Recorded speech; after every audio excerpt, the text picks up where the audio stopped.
Before you jump into the summer, you need a victory board. And if you want to know what that is, why you need one, and some things that are up on mine, keep on watching. So a victory board is a compilation or a list of all the things that you have accomplished, the victories of your week, of your month, of your year. A lot of people talk about vision boards before the year starts, what they want to do, what they want to manifest, what they want to achieve in their life. But on a victory board, we celebrate what we have done, what we've stopped doing. The word pride is a little sensitive because some people think that it's a bad thing, but in reality, it's important to be proud of yourself because being proud of yourselves contributes directly to being confident in yourself. Because confident only comes from competence. When you feel good because you've done a good job doing something, whether it's getting out of your comfort zone or accomplishing a goal you set before yourself, you feel proud of the fact that you did it, and that pride contributes to your confidence, which leads you to accomplish more things in your life because you're not afraid, you're proud of what you can do, you're looking back on what you have done, and you're confident in the things that you can do in the future. Most people aren't proud of themselves, and I don't think it's because they don't have something to be proud of. It's probably because they don't take the time to reflect on the things they've done. For example, you're watching and you might have a whole child that you created, birthed, and raised. I don't care if it's 1 day old or 1 week old.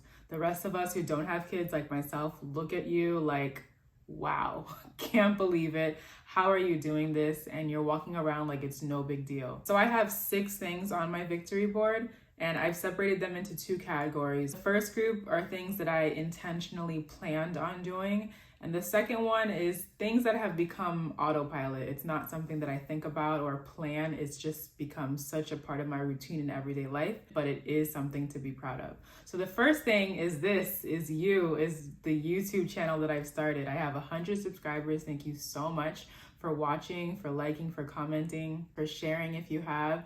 I've wanted to start YouTube for over 5 years. I have posted a new video every Friday at 1 p.m. since the beginning of this year. I've been consistent. I haven't missed a single Friday, although sometimes I got close to it. I was like, no, I got to figure it out and make it happen to build that discipline and routine. And I'm so proud of myself for doing this. So thank you for being a part of the first thing on my victory board. I'm so proud of it and I couldn't be happier. The second thing is I stayed sober, not in terms of addiction. I don't struggle with that, but personally, I wanted to be sober this year for clarity in my life, and I've stayed consistent with that. Have I had a drink or 2? Yes. Since the beginning of this year, I've had alcohol a total of 5 times, and I'm proud to say that at first I would beat myself up about it, like, oh, you gave in, oh, I can't believe you did that. But now I feel better about it because I'm more patient, I have more grace with myself, and that's the only way to get yourself to a point where you don't feel the urge for it.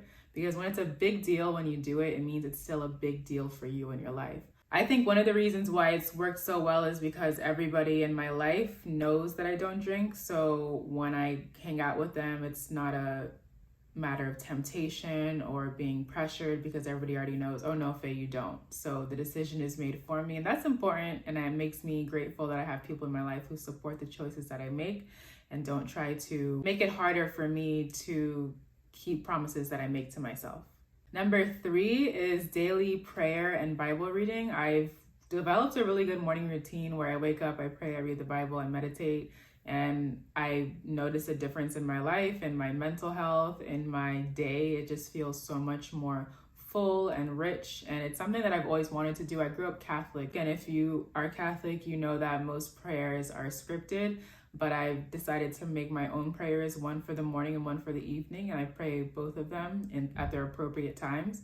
And I really feel good about it because it's helped me develop a personal one-on-one relationship with God, which is something that I've always wanted. So here I am. I'm glad that I've been consistent with it. So number 4, it was kind of with that, was the meditation. I meditate every morning. I've experienced anxiety before, and meditation has helped me press play on my days. Before, I used to feel like the day was on fast forward. I was zooming and running and doing a lot of stuff. Not that my days aren't filled now, but it doesn't feel as chaotic. Even if it's busy, it doesn't feel like I'm flustered and stressed. It feels like it's happening, but I'm in control of it. Those are 4 victories that I planned on, that I was intentional about, and that I actively pursued. The last 2 are things that happened unintentionally. I've been consistent with exercising. I have been consistent with exercising for over 3 years now, a core class at the studio or exercising at home on a YouTube video on my TV. It's something that comes naturally, but I still am putting it on my victory board because it's a big deal. It's something that I didn't always do, and there was a point where it was hard for me to do. Number 6, maintaining the boundaries that I've set in my life. I have actively removed myself from toxic relationships.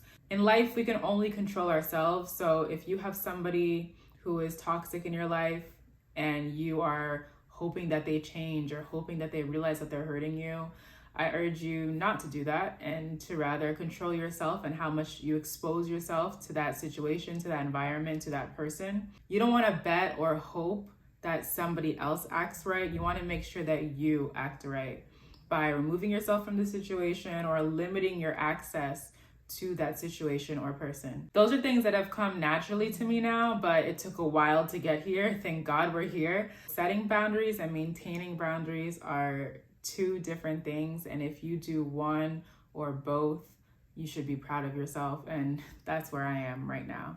So if you have anything on your victory board, which I know you do, don't act like you haven't done anything all year, even if all you did was fill up your gas tank, brush your teeth every morning, go to work on time, save some money, make time for yourself. You put yourself in a social situation that you wouldn't have done beforehand. Anything that you can think of that you are proud of yourself for within the last 6 months. You can go back even further if it's been a while since you've reflected on your life, but don't let the only time you think about what you've done be when you're updating your resume, because you have more to offer than what you do in your professional life. You have so much value that you offer to the people around you. And if you can't think of what you've done, ask people who love you. They will tell you, you know, you did A, B, and C. Sometimes we're so tough on ourselves and we see ourselves as projects that are never done, that are never finished. No matter what you accomplish, you already have something else that you want to accomplish after that. We can't even think of something to put on the victory board if we tried. So reach out to your family, your friends, people who know and love you best. Your friend for one thing, your sibling for another thing, your significant other for another thing. And I bet you're going to have plenty of things, as many things as you want to put on your vision board, you'll have to put on your victory board. If you're also a fellow sober party girl, I made a video about how to be the sober party friend in a group. And until the next video, I hope that you please stay safe and act accordingly. Bye.